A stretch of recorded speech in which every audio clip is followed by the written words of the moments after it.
So I'm Angelo Siliberti, the Vice President of the Four Corners Group Psychotherapy Society, and I am incredibly honored to introduce our keynote speaker, Dr. Marcée Turner.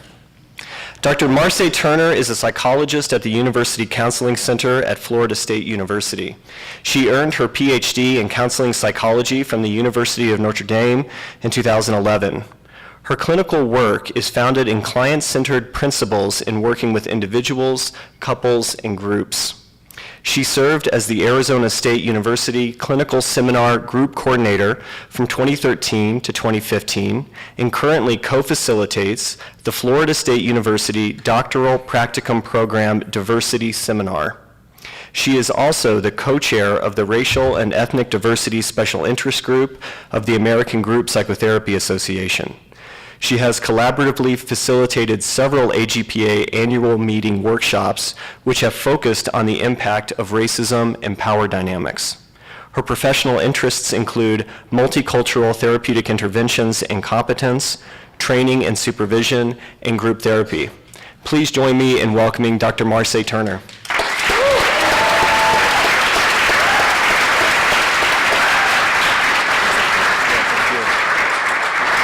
Good morning, everyone. How are you?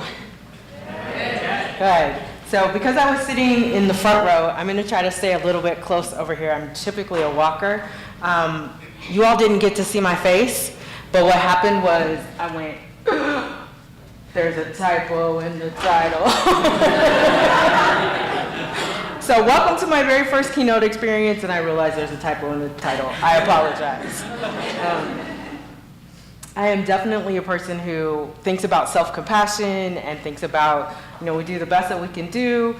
Some of these changes were happening late last night, so it's supposed to be our. So the title of my talk this morning is Calling People In, Connecting in Our World of Disconnection.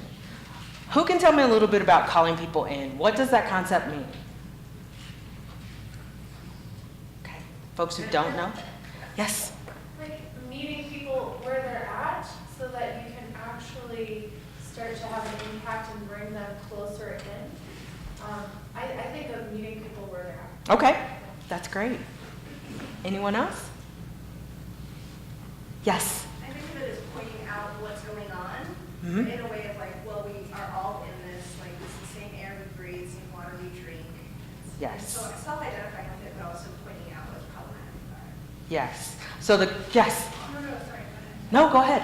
The word that was coming into my mind was shame, and the opposite of shame, that calling people out can sometimes feel shaming, whereas calling people in is bringing them closer, but still maybe naming what's happening. That's exactly it. So rather than calling people out, I'm inviting all of us to call people in. And learned at a very young age, if you're wanting to attract a bee, it's better to do it with honey than it is with vinegar. So that's the perspective of, let's have this difficult conversation. Let me point something out to you, but rather than feeling like you're attacked or that I'm gonna shame you or guilt you about this, let's just have an open conversation about this and let me welcome you in, call you into this, and let them know you're not alone in this perspective. We all make mistakes, we're human. And the other thing for me about this title is we are all made for connection. And right now our world is very disconnected and fractured in many, many ways. So I'm inviting you all to connect with me today and connect with one another. And I'll give you a little hint. Y'all won't be sitting in the same seats for too long. All right, so a little bit about me. I am originally from Des Moines, Iowa. I'm my mother's only child. I grew up in a blended family before the term existed. I come from a family that is blessed to have three parents. I have my mother, my father, and my second mother. Both of my biological parents are deceased, but my second mother still resides in Des Moines, and we are very close and connected. And I chose these three pictures in particular to show the different ways that we have of being able to connect and how I've connected in my life. So the picture the farthest on my left is two of my first cousins, and my maternal grandmother. So the three of us, we call ourselves the Three Musketeers. We're all first cousins, related on my mother's side. So the oldest sitting next to my grandmother is my cousin Tara, and she's my Uncle Willie's daughter, oldest daughter. And the youngest is my cousin Chantanise, who is my Aunt Mary's oldest daughter. So the three of us are very much, rather than first cousins, sisters. And our grandmother was a very, very influential person in our lives. So this is representative of family of blood connection for me. And if we come over to the picture here, this is representative of my family of creation. So we have both a family of kind of blood connection, and then we have a family that we help create. So I was very, very lucky to spend my last semester at the University of Iowa studying abroad, and I went to the University of London at Union, and these are all my flatmates. And we are still connected. And we, it's our 30th anniversary of that trip. So we had a wonderful time, did a lot of connecting, a lot of disconnecting, and a lot of reconnecting. It just, that's the way it works, y'all. And then the picture in the middle is a picture from 2 years ago. I was an exchange student when I was 16. I went to Japan and lived with a family for 2 months in the prefecture of Hokkaido, which is in the northernmost island. And in this picture is my host mother, my host sisters, and my host niece. So as a gift to myself, I had always thought when I was 16, I'm gonna go back, I'm gonna go back, I'm gonna go back. And too many years happened where I didn't go back. So in celebration of a big birthday, I decided to go back. So this is my trip back to see my family. It's the first time I saw them in person for 34 years. So another aspect of the family. So a little bit more about me kind of as we go along in terms here. So we're all group therapists, we're all working and learning, so it's the agreements time. So kind of some recommendations for agreements that will help us engage in this space. How many folks have heard about the modified Vegas rule? I got one person in the back who knows the modified Vegas rule. All right, so what happens in Vegas stays in Vegas. That's the regular rule. We're modifying that rule. What happens here in learning goes out of here. We share that. What happens here in terms of personal information shared, experiences shared, that stays here and stays confidential. So that's the modified Vegas rule. Let's engage in a respectful manner.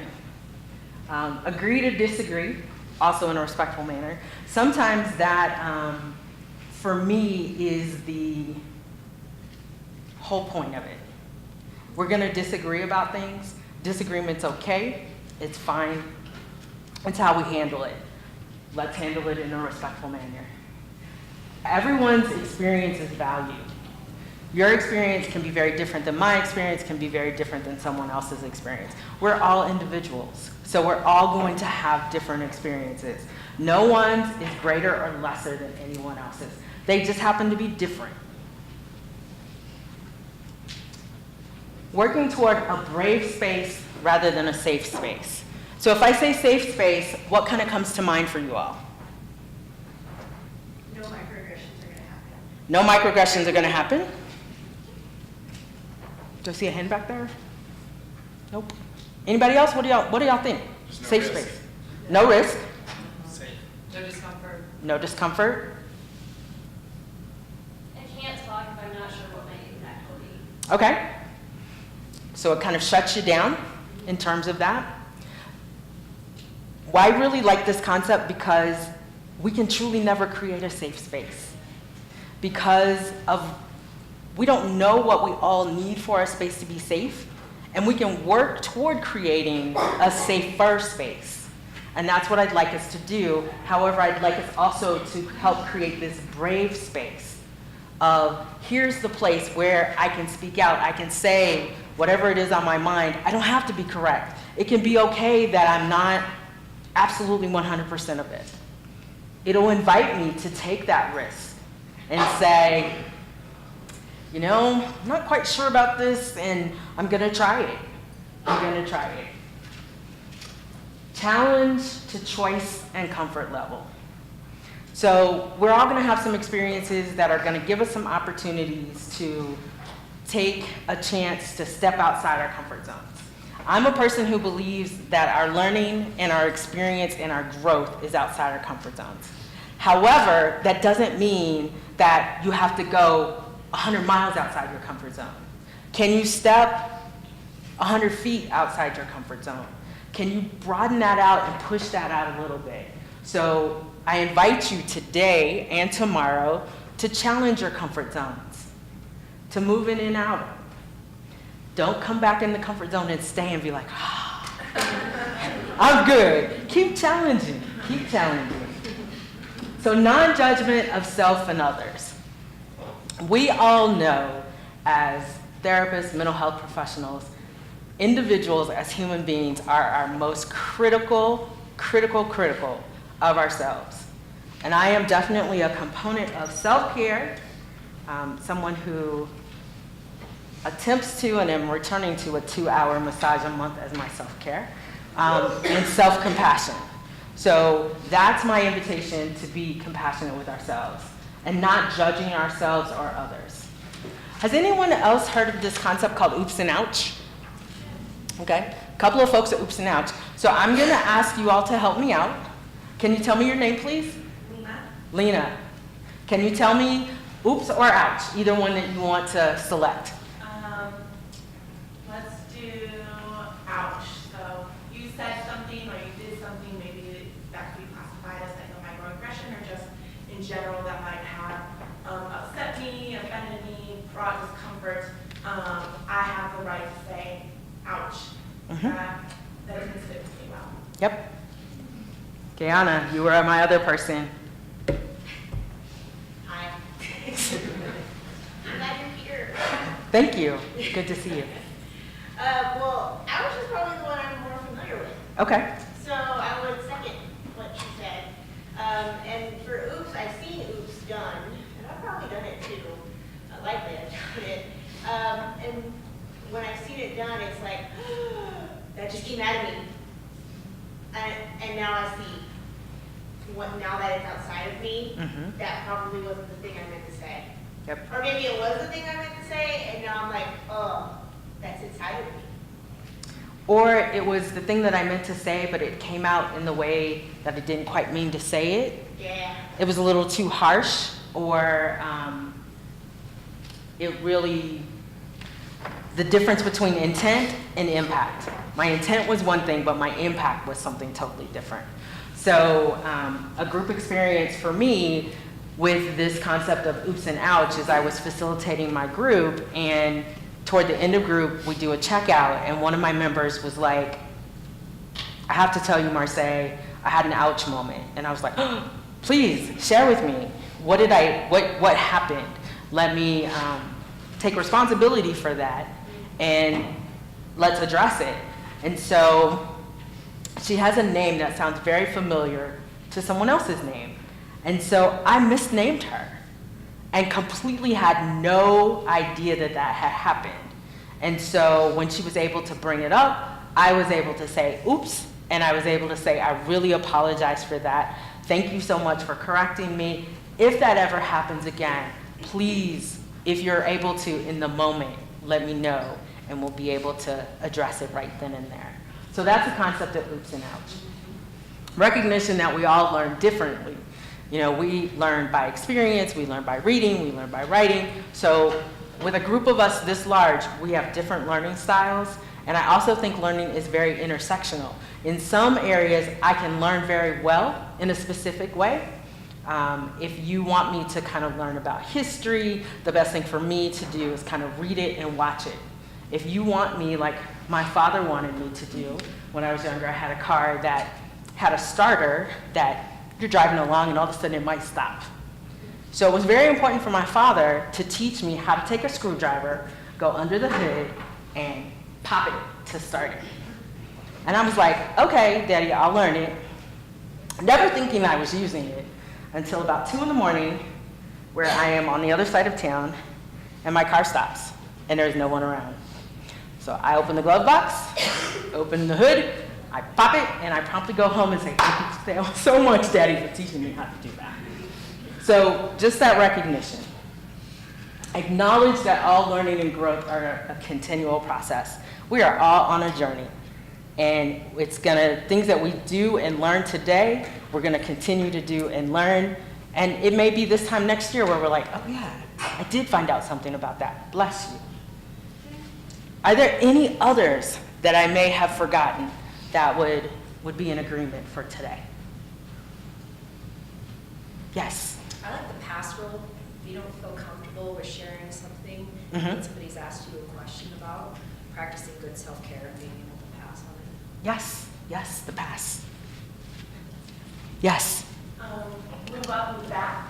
Okay. So if you notice that you are speaking a lot and maybe taking up a lot of space, taking the time to move back to allow the opportunity for other people to maybe reach out of their comfort zone. Yes. Thank you so much. All right, if there's any others that come up as we're doing this experience today, please feel free to raise your hand and let us know. All right, so what I'm recognizing is the PowerPoint that downloaded was not the correct one. So I'm going to take a minute, if you all will allow me, and switch.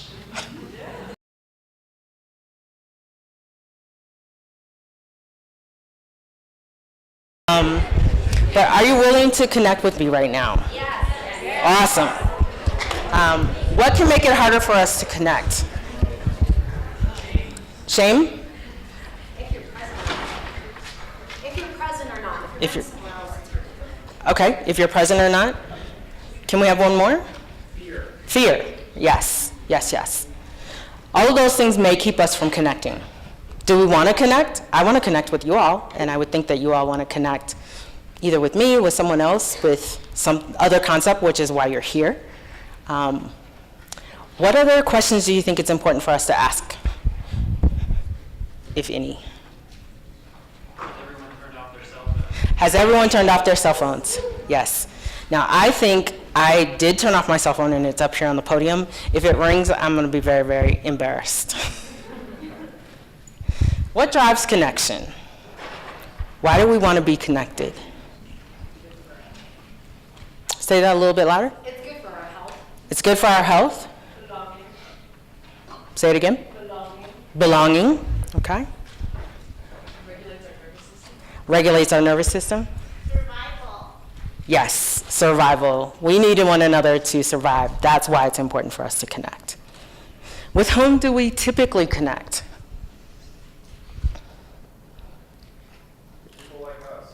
People like us, yes. And that us can be defined by many things. And sometimes it's defined by something we didn't expect. So when I went to London and I met my flatmates, we immediately connected as being the Americans. Although we're all very different, we connected around being American. What can make connection difficult? What kind of interferes? Projection, okay. Enemy images. Enemy images. Can you say a little bit more about that? How we other. Okay. How we other. Ourselves included. I think sometimes we other ourselves to the point that we kind of shut ourselves down, which is why I think a lot about self-compassion, and it allows us to kind of get connected in terms of that. There may also be other things that make it difficult for us to connect. Different beliefs, different values, different ways of thinking. And sometimes even when we think that we're the same and we're having an experience and it's different. So my freshman year, I met a friend who is now like my sister, and we were getting to know one another. And we're like, okay, let's go have a meal. We're gonna go have dinner. All right. We're gonna meet for dinner. I got things to do, you got things to do, we'll just meet back for dinner. I went to dinner, she wasn't there. What happened? She went to dinner, I wasn't there. Both of us later got together and were like, where were you for dinner? I was there, where were you? So as you can imagine, we think we're talking about the same thing, we're talking about dinner. For me, meals are breakfast, lunch, and dinner. For her, meals are breakfast, dinner, supper. I'm expecting the evening meal, she's expecting the noon meal. So, even when we think we're talking about the same thing, what that taught me was, I really need to make sure that I understand. And we had another example. Think about a key with the jagged side and the flat side. Which way is right side up? To me, it's the jagged side up. To her, it's the jagged side down. So it's just a different perspective. So we have to make sure that we understand that we're talking about the same concept, and that we understand what the concept is. So when we talk now, and I get a chance to go home and see her, and I'm saying, I'm coming up, I'll be there around dinner time. Your dinner, my dinner, which dinner time? So we specify dinner times. So that's an example of what can drive disconnection, is miscommunication. I think another time that we can drive disconnection is if we feel challenged, shamed, guilted, if we feel misunderstood, undervalued. That is a space and a place where we withdraw. We tend to withdraw and pull back. And we want to make sure that when we see that happening, or when we feel ourselves doing that we check that out. What's that about? Can I reach out outside my comfort zone right now and say, hey, I'm feeling a little disconnected right now. How can we reconnect in terms of doing that? What happens when we disconnect, we get very lonely, isolated, and we feel very misunderstood. And we feel like it's us against the world no matter what we're fighting. Even if there are a room full of people and they're fighting all with us, and we're like, okay, we're all going in the same direction. But if I feel disconnected, I feel like I'm the salmon. I'm swimming upstream and against the stream. So please challenge yourselves, challenge ourselves when disconnection happens. All right, ready, set, interact. So y'all were probably wondering what those little note cards were about, and this is the time that we get to use them. If you are sitting with someone that you know relatively well, I'm going to ask you to move to someone that you don't know relatively well, and you will need a pen. I have a couple of writing instruments up here, but if we can do it pretty quickly, and if somebody else needs a partner, you can do it with me.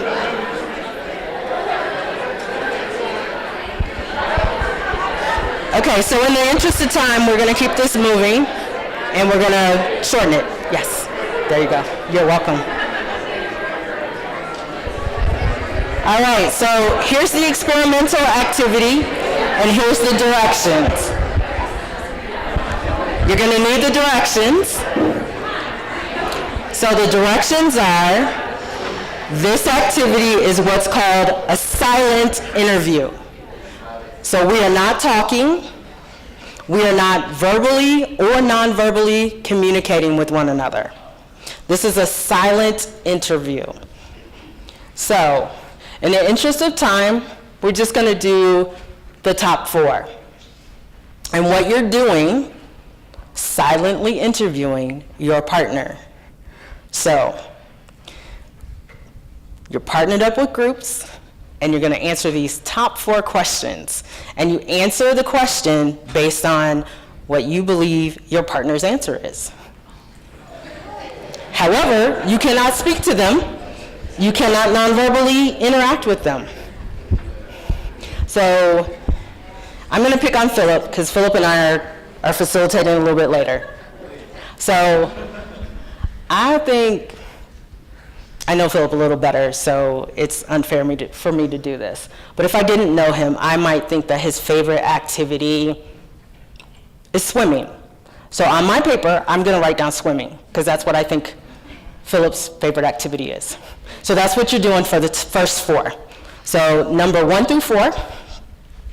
and I'll give you 2 minutes to do it. And I apologize for the shortness of time. So we shouldn't hear anybody talking.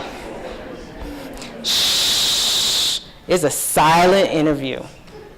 It's a silent interview where you're interviewing your partner and you're answering the first 4 questions.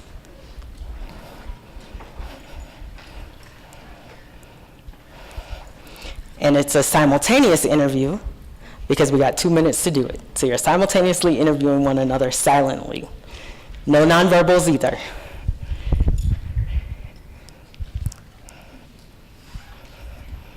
All right, we'll give you another minute. Just doing the first four questions.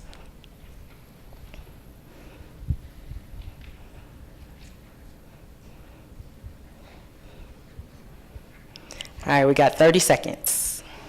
If you don't get to all 4, it is okay. It's okay.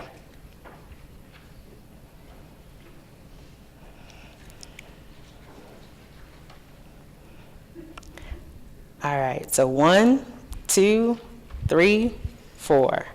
Pencils down. All right, so what was that experience like? Can I have a couple people share with me? Wait, everybody can't talk at the same time because we can't hear. Yes? I think half of me was trying to channel telepathy and the other half was Okay, so telepathy and projection. All right? Yes? Freeing, okay. Yes? I'll go back. I was just like, wow, I have like a whole story about this person. Uh-huh. Amber has a really exciting life. They have a very, very, very exciting life. Yes? Engaging well in stereotyping. Engaging well in stereotyping? Yes? Yeah? I was going back and forth between what do I think and should I say something that's really shocking just to get her attention. Aha. Like, why do you think that about me? We have an evocateur. Yes? I really wanted to slow down with it, and the time pushed me with it. It was saying there's a way to listen that's much slower or more receptive. It was kind of craving. Yep, there is. It's really hard to sort of drop into that. Absolutely, absolutely. So we'll go here and then here for our last 2 comments. Oh, well, that definitely was not my intention. I didn't want that to happen. Can you, in 1 sentence, share with me why you felt like that? What else how am I supposed to answer this question except for just like, I don't know her? Good move on your part. Thank you for sharing. Yes. I just felt kind of bummed out because I would actually like to ask these questions. My partner, these are interesting questions. Mm-hmm. Like, I like this person. Mm-hmm. I'd like to know. Mm-hmm. And it's how boring is it to just look at my own mind instead? Yep. So the purpose of this activity really is kind of to share with us what we do kind of on the snap when we first meet people. We make up stories about those that we meet. And we're answering questions in our head about this person. We're perceiving this or that. And so this is an example of why we shouldn't do that, as well as a challenge to be like, let me check that out and make sure, at least for this person, what their perspective is.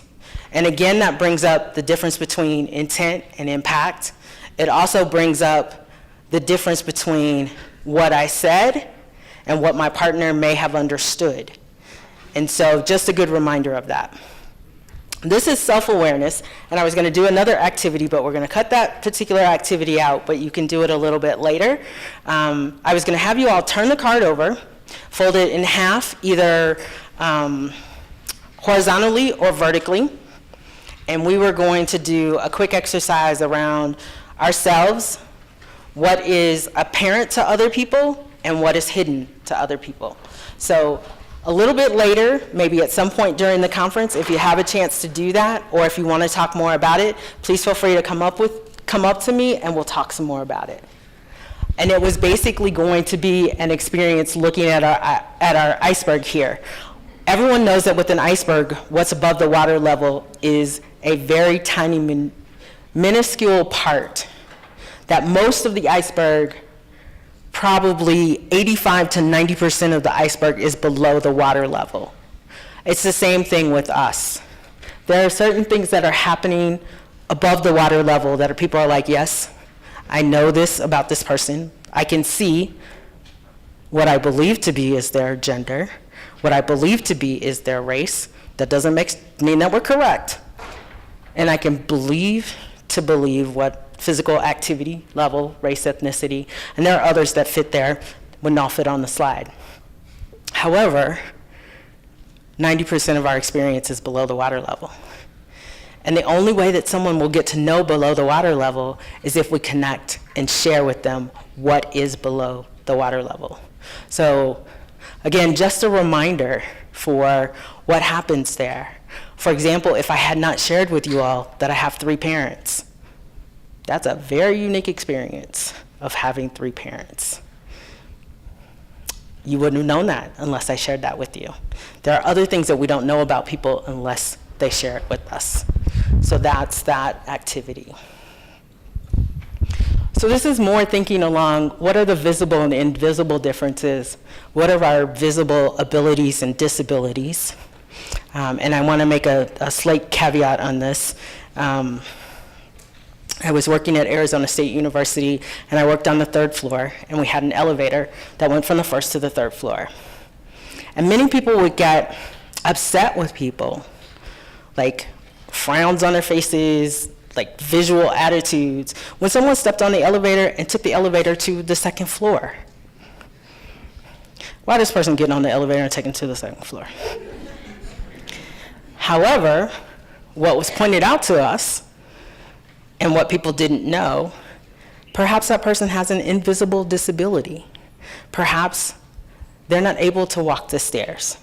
Whatever was going on with them, but we projected onto them, I'm really frustrated with this person for taking the elevator from the 1st to the 2nd floor.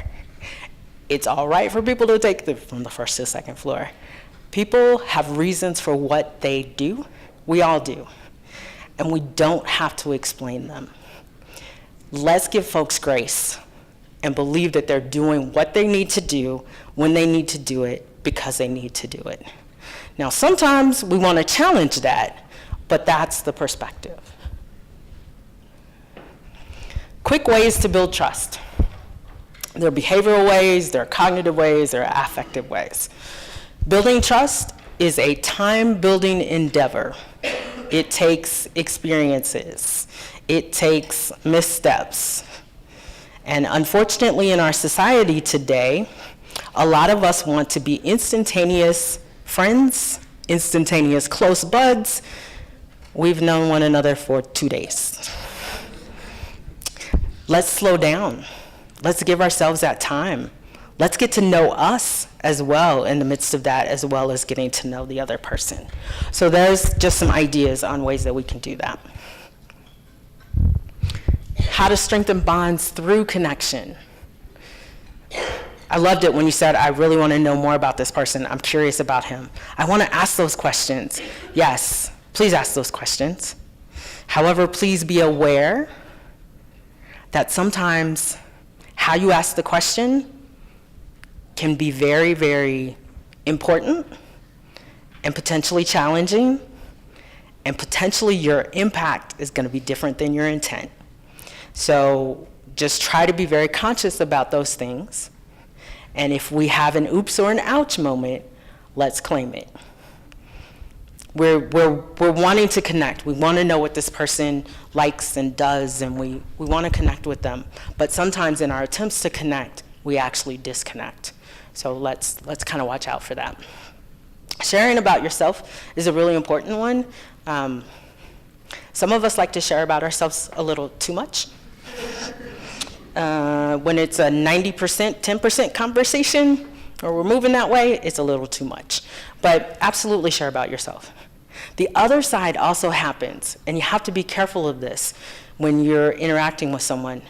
You'll realize that it's me who's not really saying a lot. I'm asking most of the questions, but I'm not providing much information. So you want it to be a reciprocal exchange. And it's not ever going to be an even, like, question for question exchange. However, here's my one rule about people asking me a question. And I think questions are great. I don't think there are any dumb questions unless you're intending to be malicious. And that's not a dumb question, that's a malicious question. And I've gotten some really interesting questions from growing up in Iowa, which is a predominantly white state. It was about 97% Caucasian when I grew up. In a lot of my spaces, I was either the only person of color or one of the only persons of color. So I got some very interesting questions. For example, what do you wash your hair with? I tended to be a smart aleck and sarcastic. So my response to that question was shampoo, just like you do. But it was not a dumb question. I was like, this person truly doesn't know because my hair texture is different. They're asking because they want to know. And so thankfully, after I said that, I invited more information. Like, I'm curious, what led you to ask that particular question in terms of that? So just be careful about that. We learn about one another from doing things with one another. However, it is also our responsibility to do our own work. Please, please, please do not expect people to teach you about their cultures, themselves, their differences. Now, they can add to your knowledge, but that cannot be your sole source of knowledge. We need to do our own work. And we need to claim when we're not sure, I'm not sure about this, I want to know more, I'm doing some research, but I also would like to have your perspective. Are there things that you can point me to? Are there directions you can lead me to ask those particular questions? Different types of connection. So just like the different learning styles, these are our different types of connection. We can connect physically, we can connect intellectually, emotionally. Y'all can read the list. Some of my deepest connections with some of my deepest friends, closest friends, are connections across time and distance. So a friend and I, one of the flatmates in that picture, saw one another a couple of years ago. We got together with another one of our friends from the experience in London. And we came to the realization, and we were both surprised by it, we had not seen one another in 20 years. However, the conversation started as if we'd seen one another yesterday. And that's a sense of connection. Similarities between group therapy and developing connection. We're all group therapists. I'm gonna leave y'all with that as a question. Want to know more? Please let me know. How group therapy promotes connection. I think that we realize in today's society, people are very skittish about sharing personal information, very skittish about, let me learn a little bit more about this person and find out, do I really want to connect with them? Perhaps I do not. Group can promote connection, and it can help teach people how to do a number of things and how to make those connections. Some folks that we're working with have never learned that as a skill, or we just haven't deconstructed it to a point that they realize, oh, unconsciously, this is what I'm doing. So that's where we can help with that. Connection is important. Again, we're built for connection. And kind of as a last message for you, when we're working toward connection, please, please, please know we are going to disconnect in some form or fashion. I'm going to offend you. I'm going to do something that I need to apologize for. Sometimes it might be intentional, and I claim it. Sometimes it was purely by accident. The sister that I talked about, we have maintained a 30-year relationship, close. However, there were times where that relationship almost ended. However, we both valued it enough to say, I value you, I love you, you value me, you love me, let's work through this. So in your attempts to connect, remember, disconnection is part of the process. It's about how we go about fixing that disconnection. Thank you very much.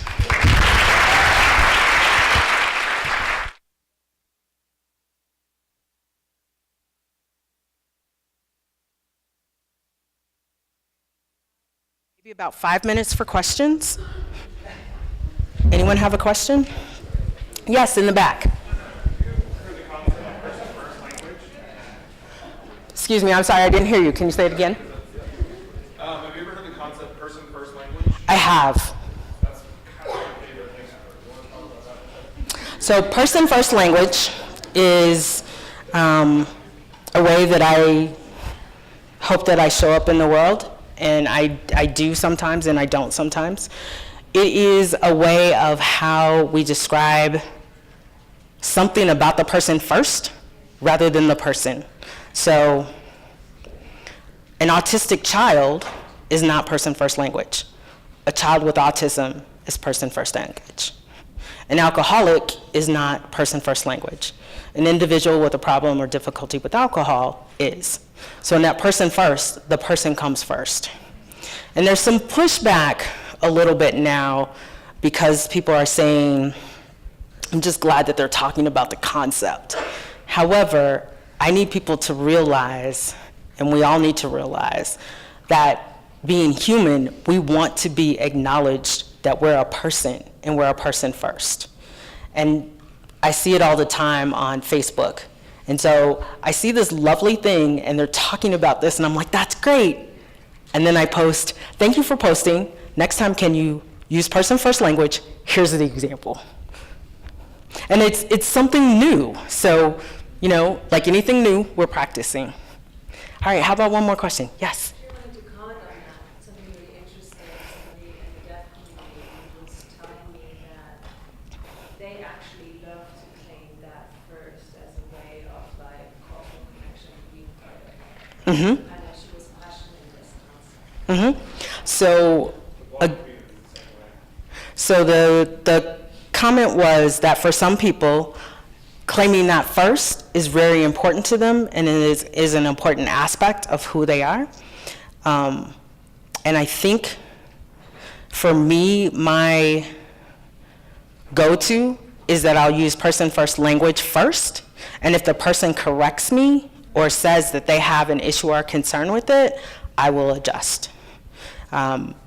However, I've had the experience where I've offended more people with non-person first language than person first language.